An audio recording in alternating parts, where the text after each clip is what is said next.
and welcome back to this month's ITF style Taekwondo training. What we want to look at today is the basic knife hand guarding block. We're going to look at the starting position and the ending position. Now, I'm going to do this from a basic L stance, and my starting position is, of course, from here. Now, we want to be careful with this because a lot of people like to really reach this, or they like to bend this too much or fold this in.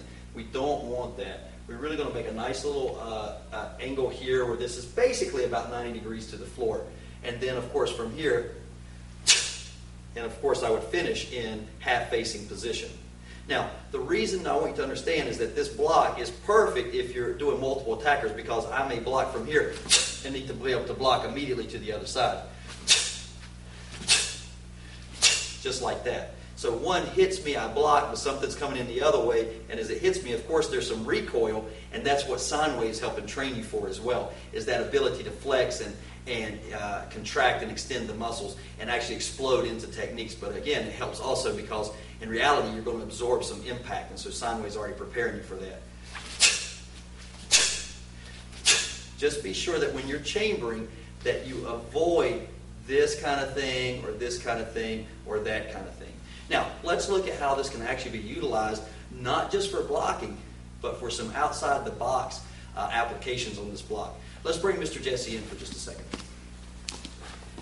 So, check this out.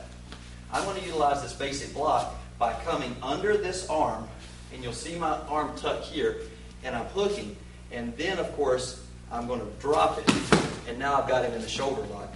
At the same time, I can block his friend if they're coming in for the strike on this side. I've got knee strikes here. I can finish this up with straight punches or whatever I choose to follow through with. So that's one basic way to use the double knife hand guarding block as a shoulder lock and a block. So all those techniques are in the forms. If you really examine the tools in the forms, there's so much locking, throwing, sweeping, takedowns that are in there. And personally, I love doing Taekwondo. I started out in traditional Taekwondo. I'm sure I'll do it forever.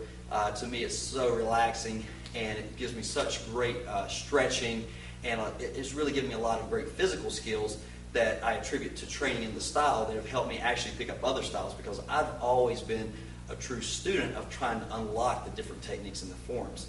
And so when I got into Hapkido, it made Hapkido a lot easier, and the ability to move and the flexibilities helped me a lot with the Eskrima as well. So good luck, train hard, study those tools and forms, and you'll be amazed at all the information that's there.